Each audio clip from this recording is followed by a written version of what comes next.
ఈరోజు నా మెసేజ్ యొక్క సారాంశం ఏంటంటే, వాట్ ఈస్ ట్రూ వర్షిప్? హల్లెలూయా. నిజమైన ఆరాధన అంటే ఏది? చాలాసార్లు మనం అనుకుంటాం చప్పట్లు కొట్టి పాడడమే ఆరాధనేమో, లేకపోతే ఒక మ్యూజిక్ టీం దిగాలి స్టేజ్ మీదకి, ఆ మ్యూజిక్ టీం వాయిస్తూ ఉంటే నేను పాడుతూ ఉంటే అదేనేమో ఆరాధన అని చాలాసార్లు అనుకుంటాం. ఇవన్నీ ఆరాధనలో ఒక భాగమే. ఏం చెప్పండి? ఒక భాగమే. నువ్వు పాటలు పాడడం, నాట్యం చేయడం, స్తుతించడం, ఇవన్నీ ఆరాధనలో ఒక భాగమే. కానీ ఇవి కాకుండా దేవుని దృష్టిలో నిజమైన ఆరాధనగా పరిగణించబడుతున్న కొన్ని ఉన్నాయి. అవి ఏంటో నేను ఈరోజు మీకు చెప్పాలని ఆశపడుతున్నాను. హల్లెలూయా. మనము దేవుడికి ఇచ్చే ప్రతిదీ మొదట మనకి ఎవరిచ్చారంటే అవి దేవుడే ఇచ్చాడు. మనము మన ధనాన్ని ఇస్తాం దేవుడికి. ఆ ధనం ఎవరిచ్చారండి మీకు? దేవుడిచ్చింది నువ్వేం చేస్తావు? మరలా తిరిగి దేవుడికి ఇస్తున్నావు. మనం ప్రార్థనలు చేస్తాం. మొదట మీ కొరకు ఎవరు ప్రార్థన చేశారు? దేవుడు ప్రార్థన చేశాడు. గెత్సెమనే తోటలో దేవుడు ప్రార్థన చేశాడు. ఇప్పుడు తండ్రి పక్కన కుడి పార్శ్వన కూర్చుని కూడా దేవుడు ఏం చేస్తాడు? నీ కొరకు ప్రార్థన చేస్తున్నాడు. ఆయన చేసిన ప్రార్థనను మరలా ఏం చేస్తున్నావు? ఆయనకి తిరిగి ఇస్తున్నావు. ఈ లోకంలో ఏదైనా అంతే. నువ్వు దేవుడికి ఇచ్చేదంతా మొదట ఆయన నీకు ఇచ్చిందే నువ్వేం చేస్తున్నావు? ఆయనకి తిరిగి ఇస్తున్నావు. ఇప్పుడు నేను నా జీవితాన్ని ఇచ్చాను అనుకోండి, నా ఉద్యోగం మానేసి నేను దేవుడి సేవకు వచ్చాను. ఆ ఉద్యోగం నాకు ఎవరిచ్చారు? దేవుడిచ్చాడు. దేవుడు నాకు ఇచ్చింది నేను ఏం చేశాను? మరలా దేవునికి ఇచ్చేసాను. మీ కుమారునో కుమార్తెనో దేవుడికి ఇచ్చేసారు అనుకోండి, ఆ కుమారునో కుమార్తెనో మొదట నీకు ఎవరిచ్చారు? దేవుడిచ్చాడు. దేవుడిచ్చిందే నువ్వేం చేస్తున్నావు? తిరిగి దేవుడికి ఇస్తున్నావు. కానీ ఈ లోకంలో దేవుడికి దేవుడు నీకు ఇవ్వలేనిది ఒకటి ఉంది. దేవుడు ఏ మనిషికి ఇవ్వలేదు, అది ఏ దేవదూతకి ఇవ్వలేదు. కానీ నువ్వు ఆయనకి ఇవ్వచ్చు. దేవుడు ఇవ్వలేనిది నువ్వు ఇవ్వగలిగేది ఒకటి ఉంది. అదేంటంటే ఆరాధన. హల్లెలూయా. ఆరాధన అనేది దేవుడు ఏ మనిషికి ఇవ్వలేదంట. ఏ దేవుని దూతకు కూడా ఆరాధన అనేది ఇవ్వబడలేదు. ఏ మనిషికి ఆరాధన ఇవ్వలేదు. ఏ దేవదూతకి దేవుడు తన మహిమను, తన ఆరాధనను దేవుడు ఇవ్వలేదు. దేవుడు ఇవ్వలేనిది నువ్వు దేవుడికి ఇచ్చేదంటూ ఈ లోకంలో ఒకటి ఉందంట. అదేంటి చెప్పండి? ఆరాధనే. హల్లెలూయా. అందుకే ఆరాధన అనేది చాలా ప్రాముఖ్యం. ఒక క్రైస్తవ జీవితానికి అదొక పునాది లాంటిది. మీరు చూడండి, ఈరోజు బలంగా వాడబడుతున్న ఏ సేవకులైనా తీసుకుంటే వాళ్ళు ఖచ్చితంగా ఎవరై ఉంటారంటే ఆరాధికులై ఉంటారు. వాళ్ళు పాడిన ఏదో ఒక పాట, ఫేమస్ పాట ఉంటుంది ఖచ్చితంగా. వాళ్ళు రాసిన పాటలు ఏవో ఒకటి ఉంటాయి. ఆరాధికుల్ని దేవుడు వాడుకుంటారు. ఎందుకంటే వాళ్ళు ఏం చేస్తున్నారంటే, ఆరాధన అంటే ఏంటంటే గివింగ్ ఎవ్రీథింగ్ టు గాడ్. ఏంటి చెప్పండి? సమస్తాన్ని దేవుడికి అర్పించేయడం. హల్లెలూయా. సో పాటలు ఇవన్నీ కాకుండా దేవుని దృష్టిలో ఆరాధన అంటే ఏంటో ఒక 4 విషయాలు నేను ఈరోజు మీతో పంచుకోవాలని ఆశపడుతున్నాను. హల్లెలూయా. మొదటిది ఏంటంటే, చూడండి, అందరూ మీ పరిశుద్ధ గ్రంథం తీసి ఆదికాండం 22వ అధ్యాయం 5వ వచనం. తన పనివారితో మీరు గాడిదతో ఇక్కడనే ఉండుడి, నేనును ఈ చిన్నవాడు అక్కడికి వెళ్ళి దేవునికి మ్రొక్కి మరలా మీ ఎద్దుకు వచ్చేదమని చెప్పి. హల్లెలూయా. లిజన్. దేవుడు అబ్రహాముతో అంటాడు, ఏ అబ్రహాము, నువ్వు నీ ఒక్కగానున్న ఒక కుమారుణ్ణి నువ్వు బాగా ప్రేమిస్తున్నావే, ఆ కుమారుణ్ణి, నీకు ఒక్కడై ఉన్న ఆ కుమారుణ్ణి నువ్వు నాకేం చేయాలంటే బలిగా అర్పించాలి. మొరియా దేశంలోనున్న ఒక పర్వతం పైన ఆ కుమారుణ్ణి నీవు బలిగా ఇవ్వాలి అని దేవుడు ఎవరితో మాట్లాడతాడంటే అబ్రహాముతో మాట్లాడతాడు. అబ్రహాము దగ్గర దేవుడు డబ్బు అడగట్లేదు. బాగా గమనించాడు. డబ్బు అడగట్లేదు. నీ ఆస్తినిచ్చే, నిన్ను ఇంత ఆశీర్వదించాను కదా అదంతా నాకు ఇచ్చేసేయి అని అడగట్లేదు దేవుడు. నీవు ప్రేమిస్తున్నా, నీకు ఒక్కడై ఉన్న కుమారుణ్ణి నాకు బలిగా ఇవ్వాలి అని చెప్పారు దేవుడు. అబ్రహాముకి ఎంత నొప్పి కలిగిందో. మన దగ్గర 2 ఉంటే ఒకటి ఇచ్చేయడం చాలా ఈజీ, ఒకటే ఉంటే అది ఇవ్వడం చాలా కష్టం. నీ దగ్గర ఒక్క ఫోనే ఉంది, నిన్న ఆ ఫోన్ అడుగుతున్నారు ఇచ్చేయండి, నువ్వేం చెప్తావు? నాకున్నది ఒకటే, ఇంకొకటి నేను కొనుక్కున్నప్పుడు ఈ పాతది ఏం చేస్తాను, నీకు ఇచ్చేస్తానంటాం. దేవుడు అడిగినా కూడా మన దగ్గర ఉన్న ఒక్కటి మనం ఏం చేయలేము, ఇవ్వలేము. ఇక్కడ అబ్రహాము ఎంతటి నరక వేదన అనుభవించి ఉంటాడంటే, నీ కుమారుడిని మందిరంలో వదిలేసే అనట్లే దేవుడు, నాకు బలిగా ఒక గొర్రె పిల్ల ఎలా వధింపబడతాదో అలాగ నీ కుమారుడిని నాకు బలిగా ఇచ్చే అని దేవుడు చెప్తున్నాడు. సరే అని దేవుని మాటకి లోబడి అబ్రహాం ఏం చేస్తున్నాడంటే, తన ఆ గాడిద పిల్ల, ఆ గాడిదని ఎత్తుకుని, ఆ గాడిద మీద ఒక గాడిద, తర్వాత ఏమో అబ్రహాము, ఆ బాలుడైన ఇస్సాకు, ఇద్దరు పనివారు, వీళ్ళందరూ కలిసి ఎక్కడికి వచ్చారంటే మొరియా దేశంలో దేవుడు చూపించిన కొండ దగ్గరికి వచ్చాడు.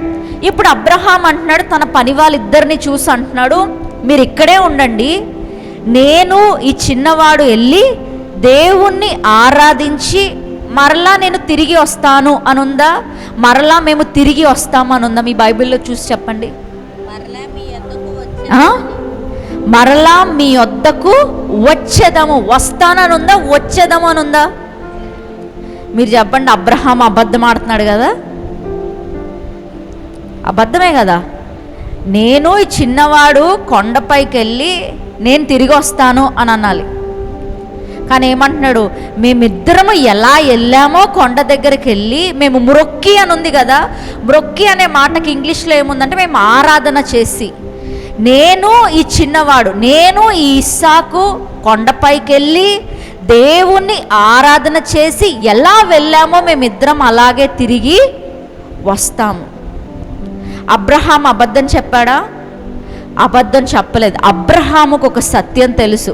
ఏ సత్యం అది అని అంటే, దేవుడికి మ్రొక్కి అనే మాట వర్షిప్ అన్నాను కదా, ఇక్కడ అబ్రహాము చేసిన వర్షిప్ ఏంటి? పాటలు పాడాడా? చప్పట్లు కొట్టాడా? లేకపోతే మ్యూజిక్ టీం అంతటిని పిలిపించాడా? ఏ ఆరాధన చేశాడు అబ్రహాము అని అంటే, విధేయత అను ఆరాధన దేవునికి చేశాడు. హల్లెలూయా. అబ్రహాము దృష్టిలో దేవునికి మ్రొక్కడం అంటే, దేవునికి ఆరాధన చేయడం అంటే ఏంటంటే విధేయత చూపడమే, లోబడ్డమే అతని దృష్టిలో ఏంటంటే దేవునికి ఆరాధన చేసినట్టు. సో అబ్రహాం అంటున్నాడు, నేను నా కుమారుడు విధేయత అను ఆరాధన చేసి మరలా మేము ఏం చేస్తామో తిరిగి వస్తాం. అంటే అబ్రహాముకి ఆల్రెడీ తెలుసు. ఏం తెలుసు అంటే, నేను విధేయత అను ఆరాధన గనక దేవుడికి చేస్తే ఒకవేళ ఇస్సాకు చనిపోయినా కూడా మరలా తిరిగి బ్రతుకుతాడని అబ్రహాముకి తెలుసు. హల్లెలూయా. ఇస్సాకు చనిపోతాడు, దేవుడు బలి అడుగుతున్నాడు అని అబ్రహాము ఎక్స్పెక్ట్ చేశాడు. బలి ఆపమని చెప్తాడని ఖచ్చితంగా ఎక్స్పెక్ట్ చేసి ఉండలేదు. అతను తెలుసు నా కొడుకు ఎలాగో చనిపోతాడు, కానీ విధేయత అను ఆరాధనలో ఉన్న శక్తి ఏంటంటే, నేను విధేయత చూపిస్తే నేను ఏది నష్టపోను, ఇస్సాకుని నేను నష్టపోను, ఇస్సాకుని నేను పోగొట్టుకోను అని అబ్రహాముకి ఆల్రెడీ తెలుసు. హల్లెలూయా. అందుకనే ఏం చేస్తున్నాడంటే ధైర్యంగా చెప్తున్నాడు తన పని వారితో. అక్కడ అబ్రహాం అబద్ధం ఆడలేదండి, బోల్డ్గా చెప్తున్నాడు. ఏమని చెప్తున్నాడంటే, నేను ఎలా వెళ్ళానో అలా తిరిగి మేమిద్దరం వస్తాం. ఒకవేళ దేవుడు ఇస్సాకుని బలి ఇమ్మంటున్నాడు, ఇస్సాకు చనిపోతాడు, చనిపోయినా కూడా మరలా తిరిగి లేస్తాడు. అటువంటి శక్తి విధేయతను ఆరాధనకు ఉంది. హల్లెలూయా. విధేయతకు అలాంటి శక్తి ఉంది. దేవుడికి లోబడి మనం నష్టపోయేది ఏదీ లేదు. దేవుని కోసం అన్నీ పోయాయి, దేవుణ్ణి నమ్ముకుని అన్నీ పోయాయి, అన్నీ నష్టపోయాను అని నీకు అనిపించచ్చేమో, కానీ నువ్వు నష్టపోయింది ఈ లోకంలో ఏదీ లేదు. హల్లెలూయా. నేను అనుకునేదాన్ని, నా సేవకు వచ్చిన ప్రారంభంలో నేను నా జాబ్ మానేసి, జాబ్ పక్కన పెట్టేసి వచ్చేసాను దేవుని సేవకి. స్టార్టింగ్లో నా ఫ్రెండ్స్ అందరూ స్టేటస్ పెట్టేవారు, అక్కడ ఇక్కడ మంచిగా ట్రిప్స్కి వెళ్తూ, అక్కడ ఇక్కడ మంచిగా ఎంజాయ్ చేస్తూ వాళ్ళ ఫ్యామిలీతో హ్యాపీగా గడుపుతూ. నా దగ్గర ఏమో ఒక 100 రూపాయలు 200 కూడా ఉండేవి కాదు. వాళ్ళనే అడుక్కునేదాన్ని, నాకు ఫోన్పే చేయండి అని. ఎందుకంటే నాకు మా మమ్మీ డాడీని అడగడం అస్సలు ఇష్టం ఉండదు, ఇప్పటికీ నేను అడగను. వాళ్ళని వీళ్ళకి మెసేజ్ పెట్టేదాన్ని, నాకు 200 ఫోన్పే చేయండి, 300 ఫోన్పే చేయండి. నాకు అప్పుడు ఒక వెర్రి బాధ వచ్చేది. ఎలాంటి బాధ వచ్చేదంటే, నేను నా ఉద్యోగం మానుకుని వచ్చి వాళ్ళు సంపాదించుకుంటుంటే నేను అడుక్కుంటున్నానా వాళ్ళ దగ్గర నేను చేతులు చాపుతున్నానా? ప్రవ్వా, నీ చిత్తం చేసి నేను ఇంత నష్టపోయానా? ఇదేనా నా లైఫ్ అని ఎన్నోసార్లు నేను కన్నీళ్లు కార్చాను. కానీ నాకు తెలిసిన సత్యం ఒకటి ఉంది, దేవుని రాజ్యంలో దేవుని కోసం మనం చేసేది ఏది నష్టపోము. నష్టం అనేదే జరగదు. దేవుడికి ఇచ్చింది ఏది నష్టపోము. ఆ రోజు అలా బాధపడుకుంటా నేను ఏడ్చుకుంటా అలా ఉండేదాన్ని. ఈరోజు దేవుడు ఎలా ఆశీర్వదించాడంటే నాకు ఏది దేవుడు లోటు చేయలేదండి. హల్లెలూయా. ఇప్పుడు ఒక్కొక్కసారి నా స్నేహితులే నన్ను అడిగితే నేను వాళ్ళకి ఇచ్చేటట్టు దేవుడు చేశాడు. దేవుడు రాజ్యంలో నష్టం అనేది ఏది లేదు. కేరళలో ఒక కాన్ఫరెన్స్కి వెళ్ళాం, ప్రాఫెట్ టిజో గారిది కాన్ఫరెన్స్. నా చేతిలో బంగారం ఏమీ ఉండదు, ఒక రింగ్ మాత్రం ఉండేది. ఆ రింగ్ కూడా నాకు ఎజెకియా ఫ్రాన్సిస్ గారు గిఫ్ట్ ఇచ్చారు. అదొక్కటే పెట్టుకుని తిరిగేదాన్ని. అయితే అప్పుడు కానుకలు పడుతున్నారన్నమాట. పర్స్లో మనీ లేకపోతే ఆ కేరళలో ఆ కాన్ఫరెన్స్లో ఆ రింగ్ తీసేసి కవర్లో వేసేసాను. అనుకున్నాను రింగ్ పోయింది, నష్టపోయాను. ఇంకా అమ్ముకోవడానికి ఏదైనా ఎమర్జెన్సీలో అమ్ముకోవడానికి కూడా రింగ్ లేదు. ఈ మధ్యన గోల్డ్ రేట్స్ బాగా పెరిగాయి కదా, అమ్ముకోవడానికి కూడా ఏమీ లేదు అని అనుకున్నాను. చెయ్యంత ఖాళీగా ఉందని. నేను చెప్పాను కదా, దేవుడికి విధేయత చూపిస్తే మనం నష్టపోయేది ఏది లేదు.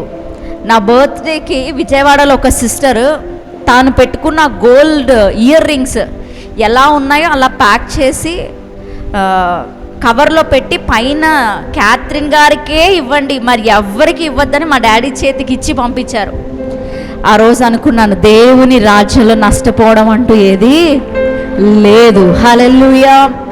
మీ పిల్లల్ని దేవుడికి ఇచ్చేసిన, దేవుని చిత్తానికి లోబడి మీరు ఏమైనా వదులుకున్నా, మీ జాబ్ను వదులుకున్నా, కొన్నిసార్లు దేవుడు ఈ జాబ్ చేయొద్దు, ఈ బిజినెస్ చేయొద్దు, లేకపోతే నువ్వు ఇంకా ఈ పని చెయ్యొద్దు, నువ్వు నా సేవకు వచ్చేసే అంటే నీకు అన్నీ నష్టపోయినట్టే అనిపించవచ్చు, అన్నీ పోగొట్టుకున్నట్టే అనిపించవచ్చు. కానీ దేవునికి నువ్వు లోబడితే అందులో నష్టం ఏమీ లేదు. హల్లెలూయా.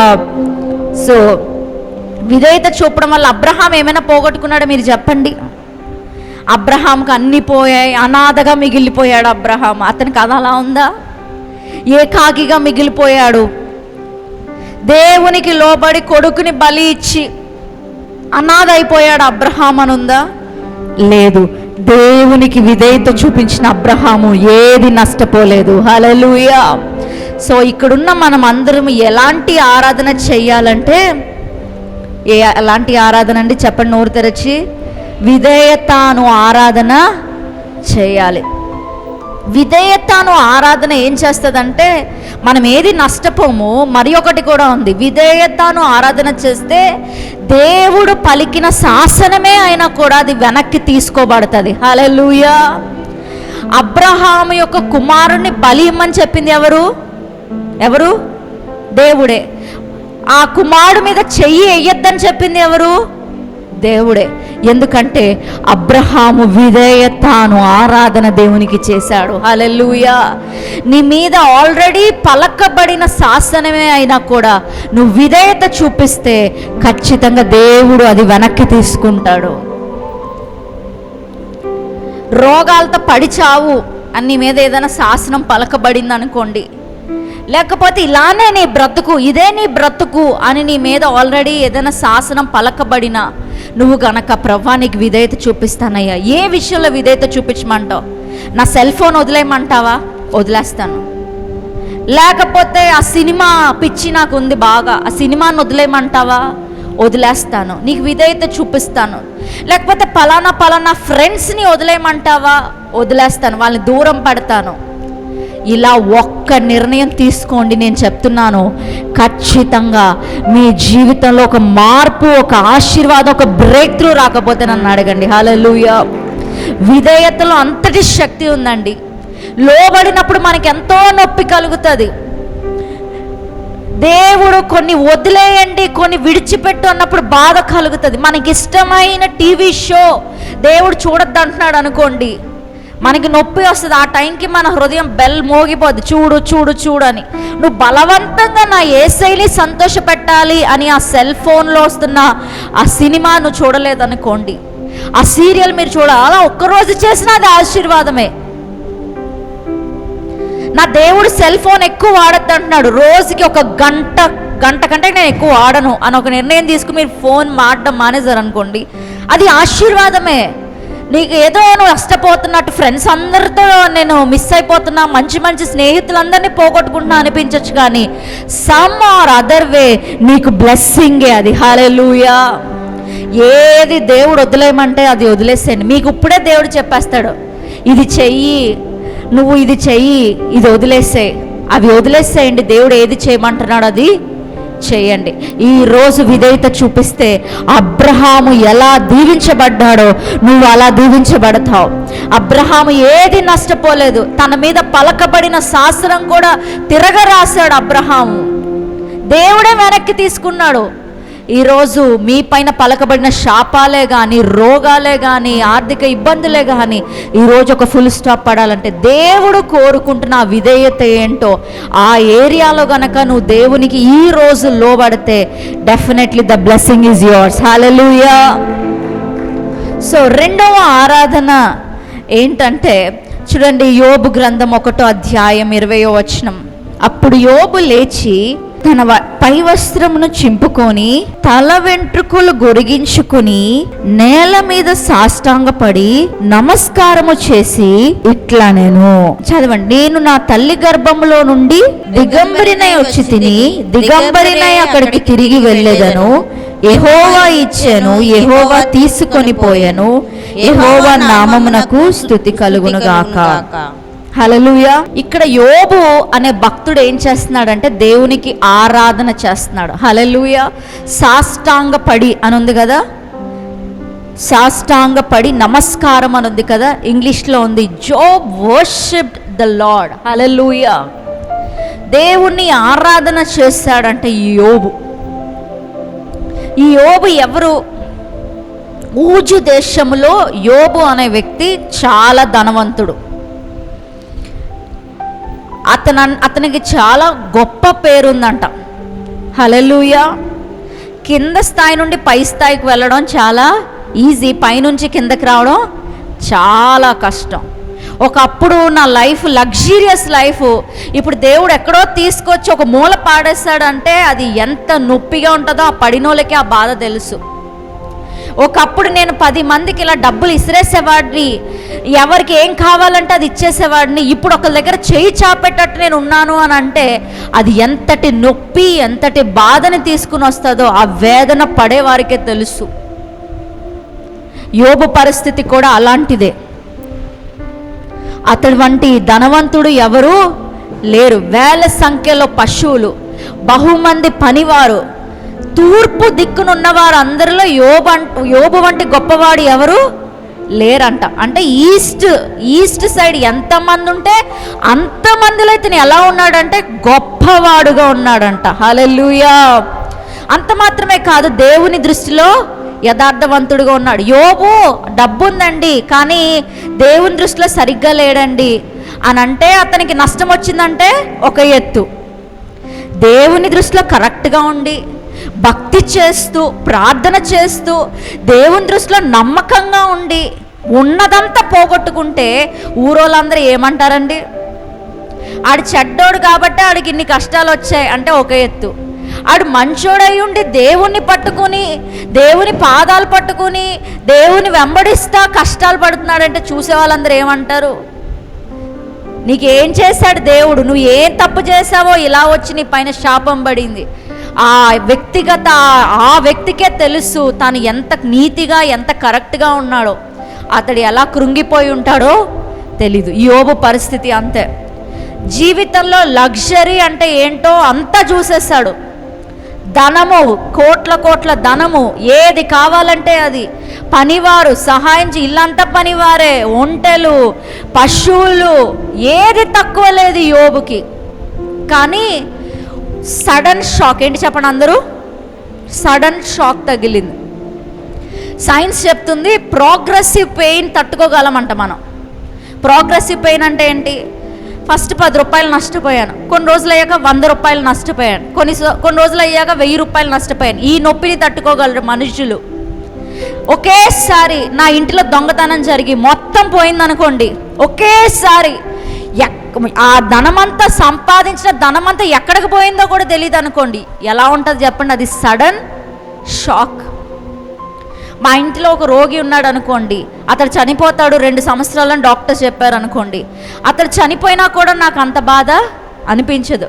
కానీ ఆ రోగికి ఏమీ లేదు, ఆరోగ్యంగా ఉన్నాడు, సడన్గా చనిపోయాడు అనుకోండి, నాకు ఎంత షాక్గా ఉంటుందంటే ఆ షాక్ నుండి తేరుకోవడానికి నాకు చాలా సమయం పడుతుంది. యోబుది ప్రోగ్రెసివ్ పెయిన్ కాదు, కానీ సడన్ షాక్. అతడు ఊహించలేదు. ఏంటి చెప్పండి? ఊహించలేదు. సడన్గా వార్త అందింది, ఎద్దులన్నీ చనిపోయాయి, తర్వాత గాడిదలన్నీ చనిపోయాయి, గొర్రెలన్నీ చనిపోయాయి, ఒంటెలన్నీ చనిపోయాయి, పిల్లలందరూ చనిపోయారు. ఒకటి తర్వాత ఒక న్యూస్ జీర్ణించుకునే లోపు ఇంకొక బ్యాడ్ న్యూస్ జీర్ణించుకునే లోపు ఇంకొక బ్యాడ్ న్యూస్. అతని పరిస్థితి ఎలా ఉంటుందో ఆలోచించండి. మానసికంగా నరక వేదన అనుభవించుంటాడు యోబు. నేను అనుకుంటాను, పరలోకం వెళ్ళాక నిన్ను అడుగుతాను ఖచ్చితంగా అతని యోబుని, నువ్వు ఎలా అయ్యా తట్టుకున్నావు అని. ఇంకొకరైతే ఖచ్చితంగా సూసైడ్ చేసుకుని చనిపోతారు. ఆ కష్టాలకి ఒకటి తర్వాత ఒకటి గ్యాప్ వద్దా?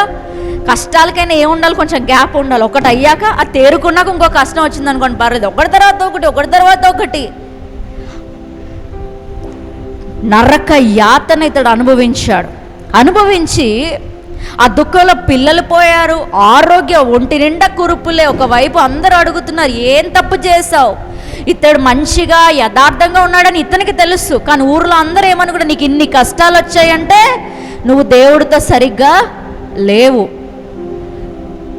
ఈ కష్టాల మధ్యలో యోబు ఏం చేశాడంటే, తన దుఃఖాన్ని ఏం చేయాలో తెలియక తన బట్టలంతా చింపుకుని తలంతా గుండు గీసుకుని, ఎందుకంటే యూదులు ఇలాంటి పనులు చేస్తారు. వాళ్ళు ఏం చేస్తారంటే, బాధ నుండి నివృత్తి పొందడానికి బట్టలు ఇప్పుకుని గుండె గీయించుకుంటారు.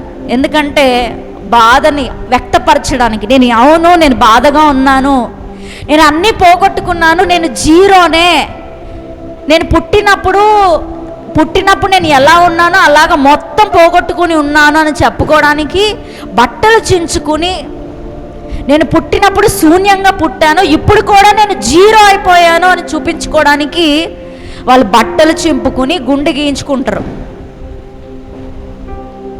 ఈ యోబు కూడా అలాంటి బాధనే పడ్డాడు. అవును నేను బాధపడుతున్నాను, అవును నేను ఏడుస్తున్నాను, అవును నేను కష్టంలో ఉన్నాను అని ఏడుపుని బాధని ఎక్స్ప్రెస్ చేస్తూ ఏం చేశాడంట? సాష్టాంగపడి దేవుణ్ణి నమస్కరించాడంట. అంటే ఆరాధన చేశాడని ఉంది. అసలు ఇందులో యోబు ఏమైనా పాటలు పాడలేదు. మ్యూజిక్ బ్యాండ్ ఏమైనా వచ్చిందా? రాలేదు. మరి యోబు చేసిన ఆరాధన ఏంటి అంటే, కష్టాలలో కూడా దేవుని పాదాలు విడవకుండా పట్టుకున్నాడు. చూసారా? అది దేవుని దృష్టికి ఎలా చేరిందంటే ఒక ఆరాధనలాగా చేరింది. హల్లెలూయా. అవును, నాకు కష్టాలు ఉన్నాయి, నాకు బాధలు ఉన్నాయి, ఇలా ఎవరైనా కొంచెం కదిపితే నాకు కన్నీళ్ళు వస్తాయి, నేను బాధతోనే ఉన్నా, కానీ నా దేవుణ్ణి నేను వదులుకోను, నా దేవుణ్ణి నేను విడిచిపెట్టను, నా దేవుణ్ణి నేను ప్రశ్నించను, నా దేవుణ్ణి నేను ఏమీ అనను, నా దేవుడి మీద నిందలు మోపను. ఇలాగ ఎవరైతే కష్టాలలో, నష్టాలలో, బాధలలో ఎవరైతే దేవుని పాదాలు అలా పట్టుకుని ఉండిపోతున్నారో వాళ్ళందరూ దేవుని దృష్టిలో ఎవరంటే ఆరాధికులు. హల్లెలూయా. నువ్వు పాటలు పాడక్కర్లేదు. నీ కష్టాలు ఎక్కువైపోతున్నప్పుడు నీ ఫ్రెండ్స్ అందరూ అంటారు, ఆ దేవుణ్ణి వదిలేసే అన్నప్పుడు నువ్వు దేవుణ్ణి చూసి, ప్రభువా నిన్ను వదలనయ్యా, నా జీవితంలో అన్నీ పోయినా, నా దగ్గర ఉన్న ఆరోగ్యం పోయినా, డబ్బు పోయినా, పేరు పోయినా, నేను జీరో అయిపోయినా కూడా నిన్ను వదలను ప్రభువా అని నువ్వు కష్టాల్లో, ఆ నొప్పిలో నువ్వు చెప్తావు. చూసావా ఒక మాట? ఆ మాట దేవునికి ఎలా చేరుతుందంటే ఒక ఆరాధనగా చేరుతుంది. హల్లెలూయా. చాలా సహనం కావాలి కదా, చాలా సహనం కావాలి. ఈ యోబుకి ఎంతటి సహనం అండి. ఈరోజు మీ కష్టాలు ఉండొచ్చు, నాకు తెలుసు. మీ యొక్క జీవిత నావని సమస్యలు కుదిపేయచ్చు, ఒకటి తర్వాత ఒకటి, ఏ ద్వారము తెరవబడకుండా అన్నీ మూయబడిపోయినట్టు మీకు అనిపించవచ్చు. నీ ఫ్రెండ్స్ అందరూ నిన్ను చూసి హేళన చేయొచ్చు. టఫెస్ట్ సీజన్ ఆఫ్ యువర్ లైఫ్లో నీవు ఉండొచ్చు. కానీ ఈరోజు మీ దేవుని చూసి చెప్పాల్సిన మాట ఏంటంటే, లార్డ్, నో మ్యాటర్ వాట్, నిన్ను వదలనయ్యా, నీ పాదాలు వదలనయ్యా, నీ సన్నిధిని వదలనయ్యా. నేను నిన్నెందుకు వదులుకుంటానయ్యా డాడీ, నిన్నెందుకు వదులుకుంటాను డాడీ? నేను నాకు కష్టాలు ఉన్నాయని మన నాన్నను వదిలేస్తామా చెప్పండి మీరు? మన అమ్మను వదిలేస్తామా? మనకి బాధలు ఉన్నాయని మన డాడీని వదిలేస్తామా? వదలం కదా. ఈరోజు కనుక మీరు ఇదే మాట దేవుడితో చెప్తే, లార్డ్, నేను సమస్యల్లోనే మునిగిపోయినా పర్లేదు, నిన్ను వదులుకోను, నేను ఏనాడు వదలను, నువ్వు ఉండాలి నా లైఫ్లో, చివరి వరకు నీవు ఉండాలి, నేను చచ్చే వరకు నీవు ఉండాలి, నేను జీరో అయిపోయినా పర్లేదు అని ఈరోజు మీరు కనుక ఆ పెయిన్ నుండి మీరు ఒక మాట చెప్తారు చూసారా, ఆ మాట దేవుని సన్నిధికి ఎలా వెళ్తుందంటే ఒక ఆరాధనగా వెళ్తుంది. హల్లెలూయా. యోబు పరిస్థితి అలానే ఉండిపోయిందండి, అలానే ఉండిపోలేదు. యోబు గ్రంథం 42వ అధ్యాయం 12వ వచనం చూస్తే చూడండి. యెహోవా యోబును మొదట ఆశీర్వదించిన దానికంటే మరి అధికముగా ఆశీర్వదించాడు. హల్లెలూయా. గట్టిగా చప్పట్లు కొడుతూ దేవుని నామాన్ని మహింపరచరు. ఈ ఆరాధన, యోబు కష్టాలలో దేవుని విడువని ఆరాధన చేశాడు, కష్టాలలో దేవుణ్ణి విడిచిపెట్టని ఆరాధన యోబు చేశాడు. కాబట్టి ముందు ఉన్న స్థితి కంటే మరీ అధికముగా దేవుడు ఆశీర్వదించాడంట. హల్లెలూయా. మరీ అధికముగా దేవుడు దీవించాడంట. ఈరోజు నేను చెప్తున్నాను, కష్టాలు బాధల్లో నువ్వు గనక దేవుణ్ణి విడవకుండా అలాగా మొండిగా నువ్వు పట్టుకుని గనక ఉంటే ముందు స్థితి కంటే మరీ అధికముగా దేవుడు ఆశీర్వదించబోతున్నాడు. ముందుడి కంటే, ముందు నీ స్థితి కంటే, ముందు నీ దగ్గర లక్షలే ఉండేవేమో, ఈ దేవుడు నీకు కోట్లు నీ చేతిలో పెడతాడు. ముందు వేలలో ఉండేదేమో నీకు లక్షల్లో ఇస్తాడు. మరీ అధికముగా దేవుడు దీవిస్తాడు. హల్లెలూయా. సో కష్టాలలో ఏం చేయకూడదు చెప్పండి? దేవుణ్ణి విడిచిపెట్టకూడదు. ఇదే యోబు చేసిన ఆరాధన. హల్లెలూయా. మూడవ ఆరాధన చూడండి, మత్తయి సువార్త 15వ అధ్యాయం 25వ వచనం. ఆయనను ఆమె వచ్చి ఆయన మ్రొక్కి, ప్రభువా నాకు సహాయం చేయమని అడిగాను. మూడవ ఆరాధన ఏంటంటే, ఇక్కడ ఒక స్త్రీ ఆరాధన చేస్తుంది. ఏంటంటే దేవుని దగ్గరకు వచ్చి మ్రొక్కిందంట. అందరు చెప్పండి, మ్రొక్కి. మూడవ ఆరాధన ఏంటంటే సత్యము తెలుసుకుని ఆరాధన చేయటం. అందరు చెప్పండి, సత్యము తెలుసుకుని ఆరాధన చేయటం. దేవుడు నీకు అర్థం కాకపోతే, దేవుని ప్రేమ నీకు అర్థం కాకపోతే నువ్వు ఆరాధన చెయ్యలేవు. హల్లెలూయా. చాలా సంఘాల్లో ఏం చెప్తారంటే, దేవుణ్ణి ప్రేమించండి, ప్రేమించండి, ప్రేమించండి, ప్రేమించండి, ప్రేమించండి అని చెప్తే వచ్చేది కాదు ప్రేమ. నేను చెప్పాను అనుకోండి, ఇప్పుడు నన్ను ప్రేమించండి, నన్ను ప్రేమించండి అంటే మీరు నన్ను ప్రేమించరు.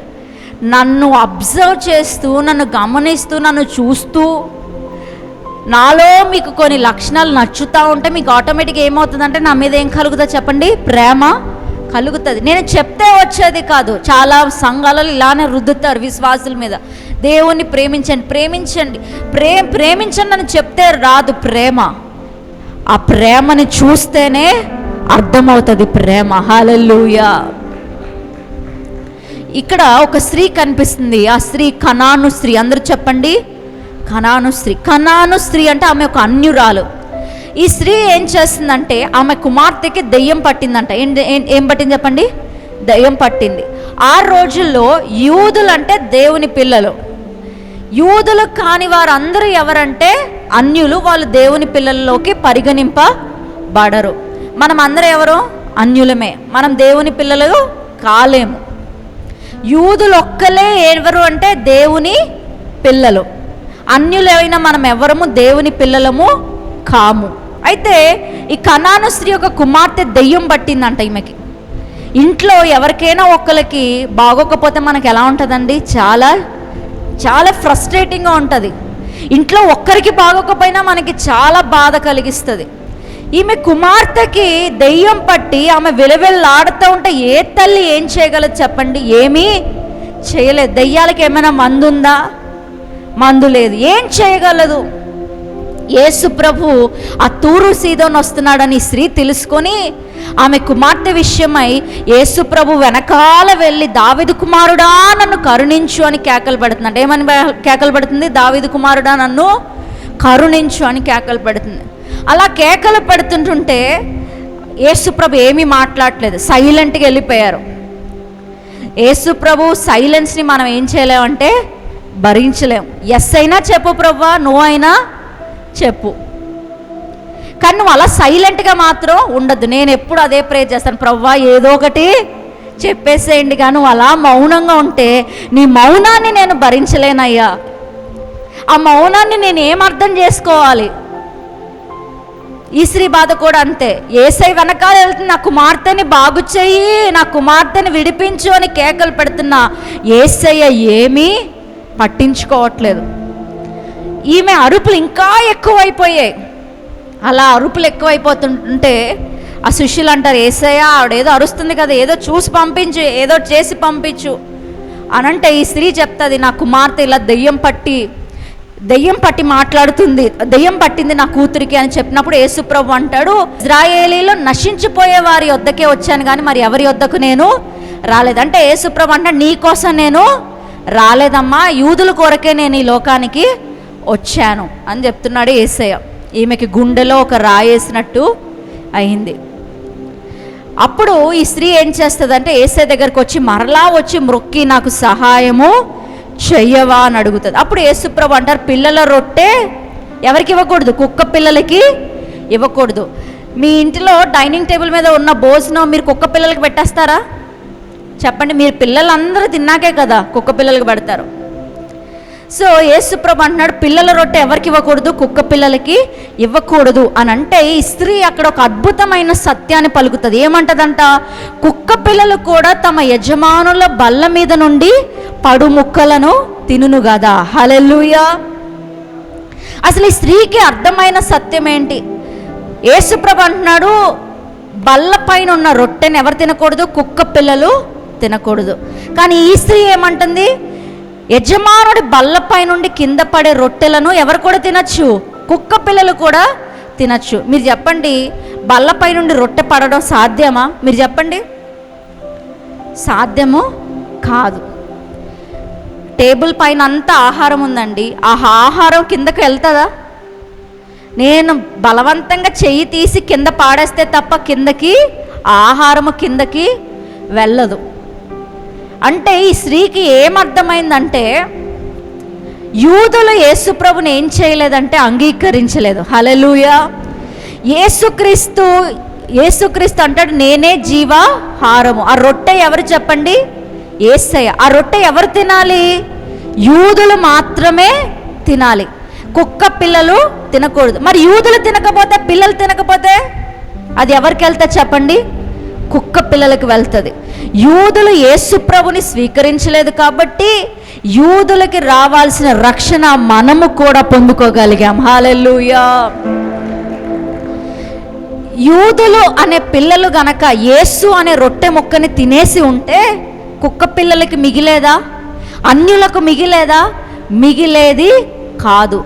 ఈ యొక్క బల్ల చుట్టూ ఉన్న పిల్లలందరూ, ఆ 12 గోత్రాల వారు, ఆ 12 మంది పిల్లలు ఈ బల్లపై ఉన్న రొట్టెని తినలేదు కాబట్టి యేసు అనే రొట్టెని తినట్లేదు. వాళ్ళు అన్నారు, యూదులు అన్నారు, మాకు యేసయ్య వద్దు, ఇతని యేసయ్యే కాదు, మాకు ఈ రొట్టె పెట్టద్దు డాడీ అని పరలోక తండ్రికి చెప్తున్నాడు. ఈ రొట్టె మేము తినము అని చెప్పినప్పుడు పిల్లలు తినలేదు కాబట్టి ఆ రొట్టె ఏం చేయబడిందంటే కింద పడింది. కింద పడి ఆ కుక్క పిల్లలు ఏం చేస్తున్నాయంట? రొట్టెని తింటున్నాయి. హల్లెలూయా. ఈరోజు యేసు ప్రభువుని మనం అందరం తినగలుగుతున్నామంటే దానికి కారణం ఏంటంటే యూదులు ఏం చేయలేదు? యేసు ప్రభుని అంగీకరించలేదు. ఈ రొట్టె ఎవరని చెప్పాను? యేసయ్య అని చెప్పాను. ఈ రొట్టె అయిన యేసు పైనుండి ఎక్కడికి వచ్చాడంట? కిందకి వచ్చాడంట. మీరు చెప్పండి, పైనుండి కింద పడినప్పుడు రొట్టె ఏమవుతుందండి? ముక్కలు ముక్కలుగా విరుగుతుంది. యేసు అనే రొట్టె పైనుండి కింద పడినప్పుడు, భూమి మీద పడినప్పుడు ఆయన శరీరం ఎలా విరిగిందంటే ముక్కలు ముక్కలుగా విరిగింది. ఆ ముక్కలు ముక్కలుగా విరిగింది కాబట్టే ఈరోజు అన్యులమైన మనము ఆ పిల్లలు పొందుకునే రొట్టెని, ఆ పిల్లలు తినే ఆహారాన్ని మనం తినగలుగుతున్నాం. అన్యులైన మనము ఆ పిల్లలు పొందే ఆశీర్వాదాన్ని మనము పొందుకుంటున్నాం. హల్లెలూయా. చూడండి, ఒక్క వాక్యం చూపిస్తాను. చూడండి, యోహాను సువార్త 4:24 చదవండి. దేవుడు ఆత్మతోనూ సత్యముతోనూ ఆరాధించాలి. ఒక అన్య స్త్రీ, ఆమెకు అర్థమైంది. ఏమర్థమైందంటే రొట్టె అనేది యేసు ప్రభువు, ఆ రొట్టెని పిల్లలే తినాలి, 12 గోత్రాలు వాళ్ళే తినాలి. కానీ ఆ రొట్టె అయిన యేసు పైనుండి కిందకి వచ్చాడు. అంటే పైనుండి కిందకి ఆ రొట్టె పడింది. యూదులు తినట్లేదు కాబట్టి, 12 మంది పిల్లలు తినట్లేదు కాబట్టి పైనున్న రొట్టె కిందకి వచ్చింది. కింద పడినప్పుడు ఆ రొట్టె ఏమైంది? విరువబడింది. ఆ విరువబడిన రొట్టెను కుక్క పిల్లలు కూడా తినొచ్చు. హల్లెలూయా. సో ఆ సత్యం తెలుసుకుంది. దేవుడు వెంటనే అంటాడు, నీ విశ్వాసం నిన్ను స్వస్థపరిచేసింది, నువ్వు సమాధానంగా వెళ్ళు. హల్లెలూయా. వెంటనే కుమార్తె బాగుపడిపోయిందంట. ఇక్కడ యేసుప్రభు పలుకుతున్నాడు, పలకగానే ఇంటిలో ఉన్న కుమార్తెకి స్వస్థత వచ్చేసింది. సో మూడవదిగా మీరు చేసే ఆరాధన ఏంటంటే దేవుణ్ణి తెలుసుకుని మీరు ఏం చేయాలి చెప్పండి? ఆరాధన చేయాలి. ఆ స్త్రీ యేసుప్రభు దగ్గర మొక్కి అనే మాటకి వర్షిప్ అని ఉంది. ఈమె చేసిన ఆరాధన ఏంటంటే సత్యము తెలుసుకుంది. ఆ సత్యమే యేసయ్య దగ్గరికి ఎలా వెళ్ళిందంటే ఒక ఆరాధనగా వెళ్ళింది. హల్లెలూయా. సో మీరేం చేయాలంటే ఈ వాక్యాన్ని రోజు చదవాలి. ఈ వాక్యం ఏంటంటే దేవుడు రాసిన ప్రేమ లేఖ. ఈ వాక్యాన్ని ప్రతిరోజు చదవాలి. వాక్యానికంటూ టైం ఇవ్వాలి. ఎవ్రీడే 5 చాప్టర్స్ అయినా చదవాలి. చదివే అలవాటు ఉందా? ఉన్న వాళ్ళు చేయొద్దండి. మీరు బస్సులో వెళ్తున్నప్పుడు, లేకపోతే కారులో వెళ్తున్నప్పుడు, లేకపోతే మీ సెల్ ఫోన్లో కూడా వాక్యం ఉంది, తీసి చదవండి. ఎవ్రీడే అట్లీస్ట్ మినిమం ఎన్ని చదవాలి చెప్పండి? 5 చాప్టర్స్ చదవాలి. వాక్యాన్ని చదవాలి. ఆ వాక్యంలో దేవుడు మీతో మాట్లాడినవన్నీ ఒక బుక్లో రాయాలి. ప్రతిరోజు 5 అధ్యాయాలు చదవాలి. ప్రతిరోజు 5 అధ్యాయాల్లో దేవుడు మీతో ఏం మాట్లాడాడో అవన్నీ ఒక పుస్తకంలో రాయాలి. అలా రాస్తే రోజు రోజుకి వాక్యంలో ఉన్న మీ పర్స్పెక్టివ్స్ ఏమవుతాయంటే పెరగడానికి ప్రారంభిస్తాయి. హల్లెలూయా. చూడండి, వాట్సాప్లో ఒక ఇంపార్టెంట్ మెసేజ్ వచ్చిందంటే మీరు ఏం చేస్తారు? దాన్ని సేవ్ చేసి పెట్టుకుంటారా లేదా? మొత్తం డిలీట్ అయిపోయినా కూడా అది కీప్ అని ఒక ఆప్షన్ ఉంటుంది. ఏం చేస్తారు? ఆ మెసేజ్ మాత్రం ఉండేటట్టు మనము సేవ్ చేసి పెట్టుకుంటాం. ఎందుకంటే అది ఇంపార్టెంట్ కాబట్టి. దేవుని వాక్యాన్ని మీరు ప్రతిరోజు భుజిస్తున్నారు, కానీ ఏదైనా వాక్యం ఈరోజు దేవుడు నాతో ఇదే మాట్లాడుతున్నాడు అనిపించినప్పుడు ఆ వాక్యాన్ని మీరు వెంటనే తీసి ఏం చేయాలి చెప్పండి? నోట్ చేసుకోవాలి. ఈ స్త్రీ ఎంతగా దేవుణ్ణి అర్థం చేసుకుందో చూడండి. ఒక అన్య స్త్రీ, ఆమెకి ఏం తెలుసు? రొట్టె ముక్క గురించి తెలుసా? ఆ రొట్టె ముక్కలు యూదులు తినట్లేదు కాబట్టి కుక్క పిల్లలు తింటున్నాయని తెలుసా? కానీ ఎంతటి వాక్య జ్ఞానం ఉందో ఈ స్త్రీకి ఆలోచించండి. హల్లెలూయా. అదే దేవుని సన్నిధికి ఎలా వెళ్ళిపోయిందంటే ఒక ఆరాధనగా వెళ్ళిపోయింది. హల్లెలూయా. సో మూడో ఆరాధన ఏంటి చెప్పండి? సత్యముతో ఆరాధించుట. అందరు చెప్పండి. చివరిగా ఒక్క ఆరాధన చెప్పి ముగిచ్చేస్తాను. 4వ ఆరాధన ఏంటి అని అంటే జ్ఞానులు చేసిన ఆరాధన. ఎవరు చెప్పండి? Real worship, genuine worship. యేసుప్రభు పుట్టినప్పుడు చూడండి, మత్తయి సువార్త 2వ అధ్యాయం 8వ వచనం. రాజైన హేరోదు అంటున్నాడు, మీరు వెళ్ళి ఆ శిశువు విషయమై జాగ్రత్తగా విచారించి తెలుసుకొనగానే నేను వచ్చి ఆయన పూజించినట్లు నాకు వర్తమానం తెండని చెప్పాను. హల్లెలూయా. ఈ జ్ఞానులు రాజైన హేరోదుని కలిస్తే ఈ రాజైన హేరోదు అంటున్నాడు, మీరు వెళ్ళి యేసు ప్రభు ఎక్కడ పుట్టాడో, యూదులకు రాజైన యేసు ఎక్కడ పుట్టాడో నాకు గనక చెప్పితే నేను కూడా వచ్చి ఏం చేస్తాను? ఆరాధిస్తాను అని ఎవరు చెప్తున్నారు? హేరోదు చెప్తున్నాడు. హేరోదు అంటే నేను ఆరాధిస్తాను యేసు ప్రభుని. ఈ జ్ఞానులు కూడా అంటున్నారు. చూడండి, మత్తయి సువార్త 2:2 చదవండి. యూదులు రాజుగా పుట్టినవాడు ఎక్కడనున్నాడు? తూర్పు దిక్కున మేము ఆయన నక్షత్రమును చూచి ఆయన్ని పూజింప వచ్చితిమని చెప్పారు. సో ఇక్కడ ఇద్దరు ఉన్నారు, ఒకటి జ్ఞానులు, మరి ఒకవైపు ఎవరున్నారు? రాజు అయిన హేరోదు. జ్ఞానులు అంటున్నారు నేను వచ్చి దేవుణ్ణి ఆరాధిస్తాను. హేరోదు కూడా అంటున్నాడు నేను కూడా వచ్చి దేవుణ్ణి ఆరాధిస్తాను. మీరు చెప్పండి, వీళ్ళిద్దరిలో ఎవరు నిజమైన ఆరాధన దేవునికి చేశారు? జ్ఞానులు నిజమైన ఆరాధన చేశారు. హేరోదు ఏం చేశాడంటే ఆరాధన చేసినట్టు నటించాడు. ఏం చేశాడు చెప్పండి? ఈ హేరోదు ఎంత చెడ్డవాడంటే అతనికి చాలా అసూయ. చరిత్ర చెప్తుంది అతను చాలామంది భార్యలు కూడా కలిగి ఉన్నాడంట. అంత మాత్రమే కాదు, ఈ రాజైన హేరోదు పిల్లలందరినీ, పసిపిల్లలందరినీ, వాళ్ళు ఏ పాపం తెలుసండి? ఏ పాపం తెలుసు? పిల్లలందరినీ చంపించే అంత ద్వేషం ఇతనికి ఉంది. అసూయపరుడు, గర్విష్టి, కోపిష్టి. కానీ ఇతను ఏమంటాడు? నేను కూడా వచ్చి ఏం చేస్తాను? దేవుణ్ణి ఆరాధన చేసేస్తాను. ఆరాధన, నీ మనసు మారకుండా నువ్వు ఎంత ఆరాధన చేసినా అది దేవుడు అంగీకరించాడు. హల్లెలూయా. నువ్వు ఎంత ఆరాధన చేసినా దేవుడు నీ స్వభావం మారకుండా నువ్వు ఆరాధన చేస్తే ఏంటి, పాటలు పాడితే ఏంటి? దేవుడు అంటాడు I don't care, I don't bother about your worship. నిజమైన ఆరాధన ఏంటంటే నీ స్వభావము మార్చబడాలి. హేరోదు తన స్వభావం మారలేదు, తనలో ఉన్న అసూయ పోలేదు, తనలో ఉన్న గర్వం పోలేదు, తనలో ఉన్న కోపం పోలేదు. ఆ చెడు స్వభావం అలానే ఉంది. అందుకనే కదా 2 సంవత్సరాల కంటే తక్కువ వయసు గల మగపిల్లందరినీ ఏం చేశాడు? చంపించేశాడు. అంతటి క్రూరమైన వ్యక్తి హేరోదు. నీ స్వభావమే మారలేదు, నువ్వొచ్చి దేవుణ్ణి ఏం ఆరాధన చేస్తావు? స్వభావం మారని వాడు దేవుణ్ణి ఆరాధన చేయలేడు. ఈ జ్ఞానులు నిజముగా దేవుని ఆరాధించేవారు. వాళ్ళ ఎటువంటి కపటము లేదు, ఎటువంటి చెడు స్వభావం, హృదయంలో ఎటువంటి గర్వము, అసూయ లేదు. అందుకనే వాళ్ళు నిజముగా వచ్చి యేసయ్య దగ్గర ఆరాధన చేశారు. వాళ్ళ దగ్గర ఉన్నవన్నీ అర్పించి, బంగారము, సామ్రాణి, బోలమును అర్పించి ఆరాధన చేశారు. అందుకే దేవుడు జ్ఞానులను కీడు నుండి తప్పించాడు. సో 4వ ఆరాధన ఏంటంటే జ్ఞానులు చేసిన ఆరాధన. అంటే స్వభావము మార్చబడినప్పుడు అది దేవునికి ఎలా వెళ్తుందంటే ఒక ఆరాధనగా వెళ్తుంది. ప్రతి ఒక్కరికి ఒక బ్యాడ్ లైఫ్ స్టైల్ ఉంటుంది. కానీ ఆ బ్యాడ్ లైఫ్ స్టైల్ నుండి నువ్వు ఎంత క్విక్గా మారుతున్నావు, ఎంత ఫాస్ట్గా నువ్వు నీ స్వభావంలో మార్పులు వస్తున్నాయో, నీ స్వభావంలో మార్పు వచ్చినప్పుడల్లా నీకు దేవునికి ఏం కలుగుతుందంటే మహిమ కలుగుతుంది. ఒకప్పుడు నేను కోపిస్తేనే, ఇప్పుడు చాలా జాగ్రత్తగా మాట్లాడతాను. ఒకప్పుడు నేను అందరినీ తిడతాను, ఇప్పుడు నేను అందరినీ తిట్టట్లేదు, చాలా కేర్ఫుల్గా మాట్లాడుతున్నాను. అంటే నీ స్వభావం మారిందంటే అది దేవునికి మహిమ కలుగుతుంది. అది ఏంటి చెప్పండి? దేవుని దృష్టిలో ఒక ఆరాధన. నీ జీవితంలో చిన్న చిన్న చేంజెస్, నీ క్యారెక్టర్లో చిన్న చిన్న చేంజ్ వచ్చినా కూడా అది దేవునికి ఎలా చేరిపోతుందంట? ఒక ఆరాధనగా చేరిపోతుందంట. నేను ముందు అమ్మాయిల వెనక తిరిగేదాన్ని, లేకపోతే అబ్బాయిల వెనక తిరిగేవాడిని. ఇప్పుడు నాకు అలాంటి ఆశ లేదు.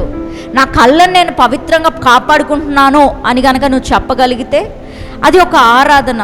అబ్రహాము చేశాడు. అబ్రహాము చేసిన ఆరాధన ఏంటి? విధేయతను ఆరాధన చేశాడు. విధేయతను ఆరాధన చేయడం బట్టి అబ్రహాము ఏది నష్టపోలేదు. ఆల్రెడీ పలకబడిన శాసనం కూడా వెనక్కి తీసుకోబడింది. ఇది ఫస్ట్. సెకండ్, ఎవరు ఆరాధన చేశారని చెప్పాను? యోబు ఆరాధన చేశాడు. యోబు చేసిన ఆరాధన ఏంటి?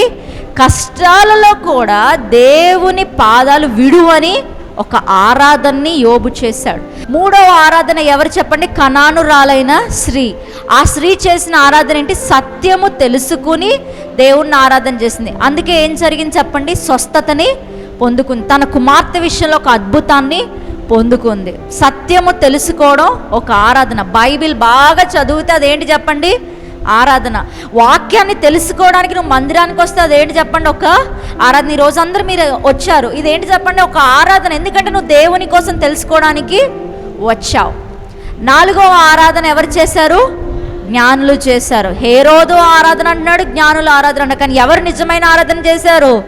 జ్ఞానులు చేశారు. ఆ జ్ఞానులు చేసిన ఆరాధన ఏంటి చెప్పండి? స్వభావం మార్చబడి క్లీన్ హార్ట్తో యేసు ప్రభు దగ్గరికి వెళ్ళారు. అది ఒక ఆరాధనగా దేవుని సన్నిధికి చేరింది. హల్లెలూయా. సో ఈ 4 రకాల ఆరాధన మీరు చెయ్యాలి. పాటలు పాడితే సరిపోదు ఆరాధన, లేకపోతే సండే ఆదివారం ఆరాధనకు వస్తున్నా, శనివారం ఆరాధనకు వస్తున్నా అని చెప్తే సరిపోదు. ఈ 4 నీ జీవితంలో కనిపించినప్పుడు అవి దేవుడి దగ్గరికి ఎలా వెళ్తున్నాయంటే ఒక ఆరాధనగా చేరుతుంది. హల్లెలూయా. అందరు లేచి నిలబడండి.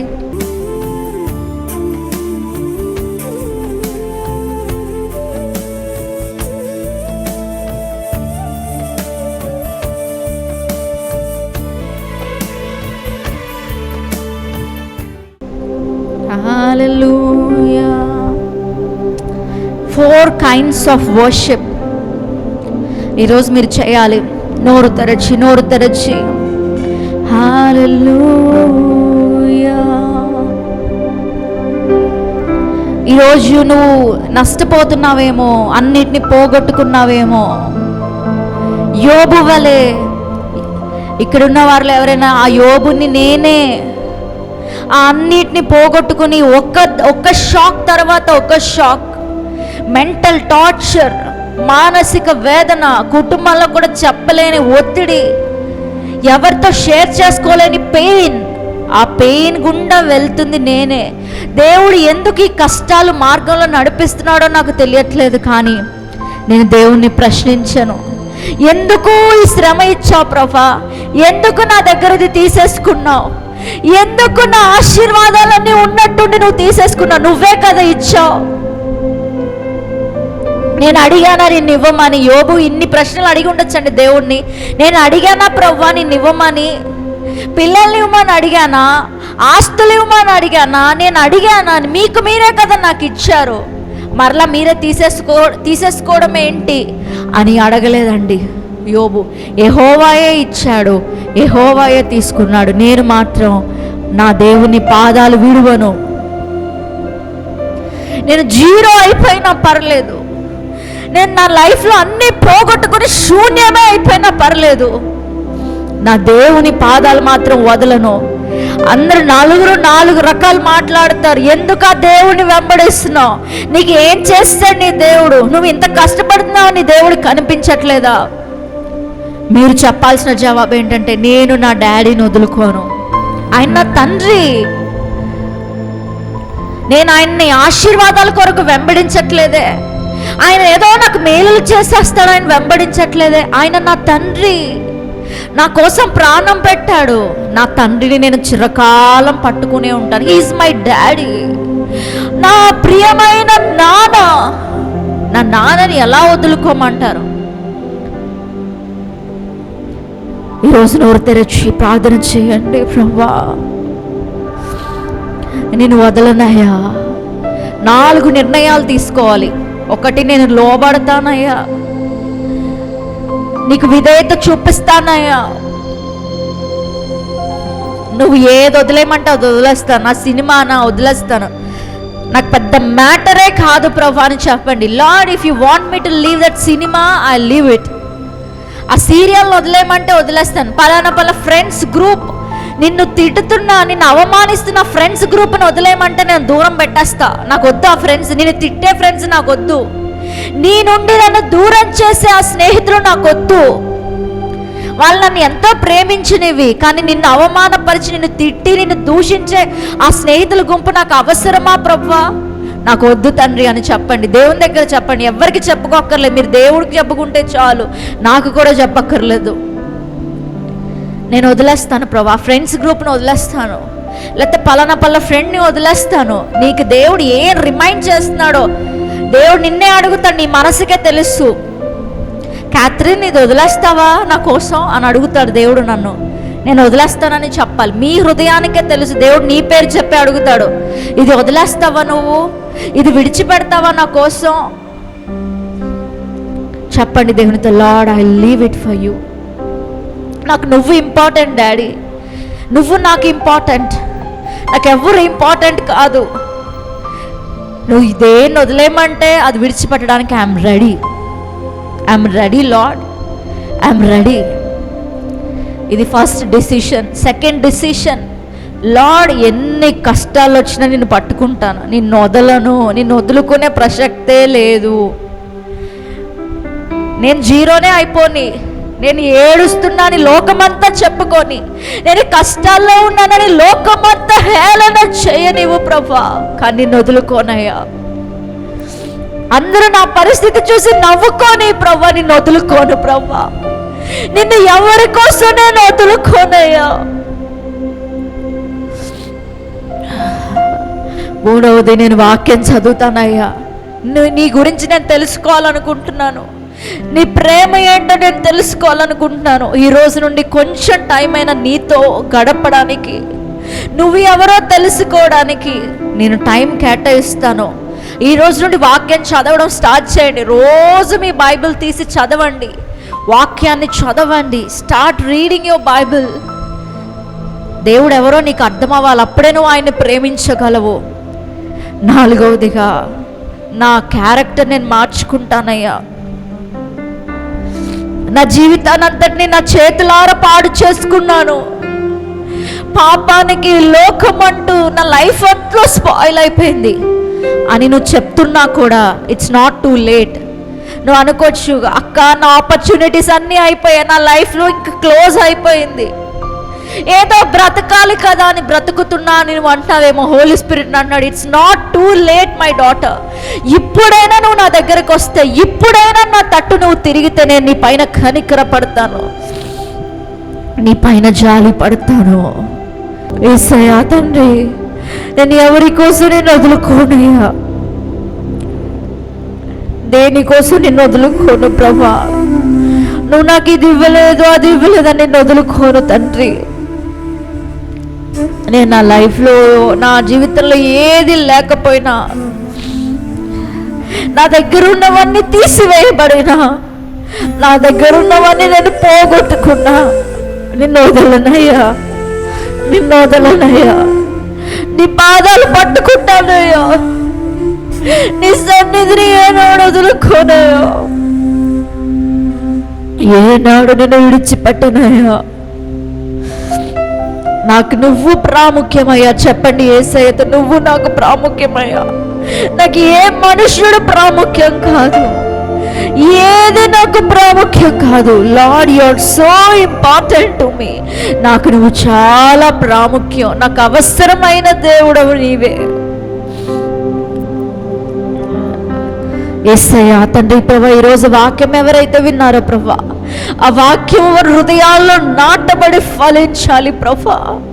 ఆ వాక్యము ఫలించాలి తండ్రి. ఈ నాటబడిన వాక్యము ఏ దుష్టుడు ఎత్తుకొని పోకూడదయ్యా.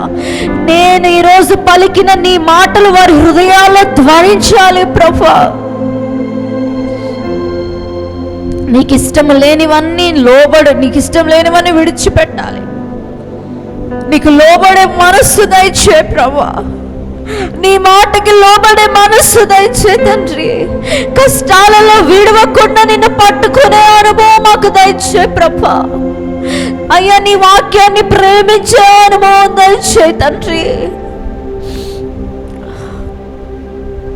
అయ్యా తండ్రి ప్రభా, అయ్యా తండ్రి, మా ప్రవర్తన మార్చుకునే కృపను దయచే ప్రభా. ఇక్కడున్న ప్రతి ఒక్కరిని బలపరచమని అడుగుతున్నానయ్యా. ఈ రోజు నుండి వారి యొక్క స్పిరిచువల్ లైఫ్ మరలా ప్రారంభించబడును గాక. నీకు దూరమైన వారందరూ నీకు సమీపంగా వచ్చుదురు గాక. వారి యొక్క స్పిరిచువల్ జర్నీ ఈ రోజు నుండి ప్రారంభింపబడును గాక. ఈ రోజు నుండి మరలా ప్రార్థనలు చేస్తూ వాక్యం చదువుతూ నీకు దగ్గరగా వద్దుదురు గాక. నీకు వారికి ఉన్న అడ్డుగోడలన్నీ కొట్టివేయబడును గాక. ఆ గ్యాప్ యేసు నామములో తొలగించబడును గాక. క్రీస్తు రక్తంలో ముద్రిస్తున్నానయ్యా. ప్రతి విధమైన నిరుత్సాహం, డిసప్పాయింట్మెంట్, దేవుడు నాకు ఏం చేశాడనే ఆలోచనలు, సాతాను పెట్టే అవిశ్వాసం, అపనమ్మిక యేసు నామములో తొలగిపోవును గాక. నీ మీద విశ్వాసం కలుగును గాకయ్యా. అలా ప్రియ బిడ్డలందరినీ దీవించుమని యేసు నామములో అడిగి వేడుకుంటున్నాం తండ్రి. ఆమేన్, ఆమేన్. గట్టిగా చప్పట్లు కొడితే యేసయ్య నామమును మహిమపడదాం. చేయాలి నీ చిత్తం చేస్తూ